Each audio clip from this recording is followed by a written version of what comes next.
What is boat trim and its relation to center of gravity? Have you ever wondered how a boat stays balanced and performs well on the water? The answer lies in understanding boat trim and its connection to the center of gravity. Let's break it down. Boat trim refers to the angle at which a boat sits in the water. This angle is all about how the bow, or front, and the stern, or back, are positioned relative to the waterline. You can adjust this angle by changing the position of the outboard motor or using trim tabs. Trim tabs are small, adjustable plates located on the transom, which is the back part of the boat. The main goal of adjusting trim is to optimize the boat's performance. This adjustment helps the boat ride smoother, handle better, and use fuel more efficiently. When you trim a boat, you are changing the direction of the force from the propeller. Trimming up means tilting the engine forward. This raises the propeller and pushes the stern down, causing the bow to rise. On the other hand, trimming down means tilting the engine backward. This brings the propeller closer to the boat and lowers the bow.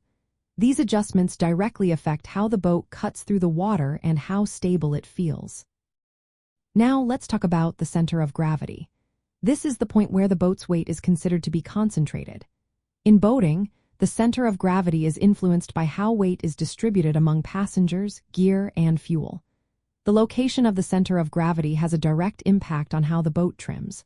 For instance, if most of the weight is toward the bow will sit lower in the water. Conversely, if the weight is toward the stern will sit lower.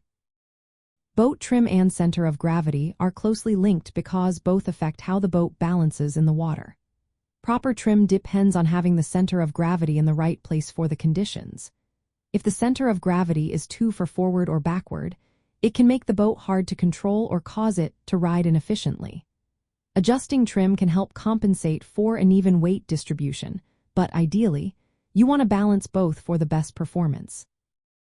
When you are out on the water, always check your trim as you change speed or load. For example, if you have more people sitting in the back, you might need to trim up to keep the bow from plowing through the water. If you are in rough water, trimming down can help keep the bow from bouncing too much. Understanding and managing both boat trim and center of gravity helps you get the most out of your boat. It makes your ride safer, more comfortable, and more efficient. Always pay attention to how your boat sits in the water and make small adjustments as needed to keep everything balanced.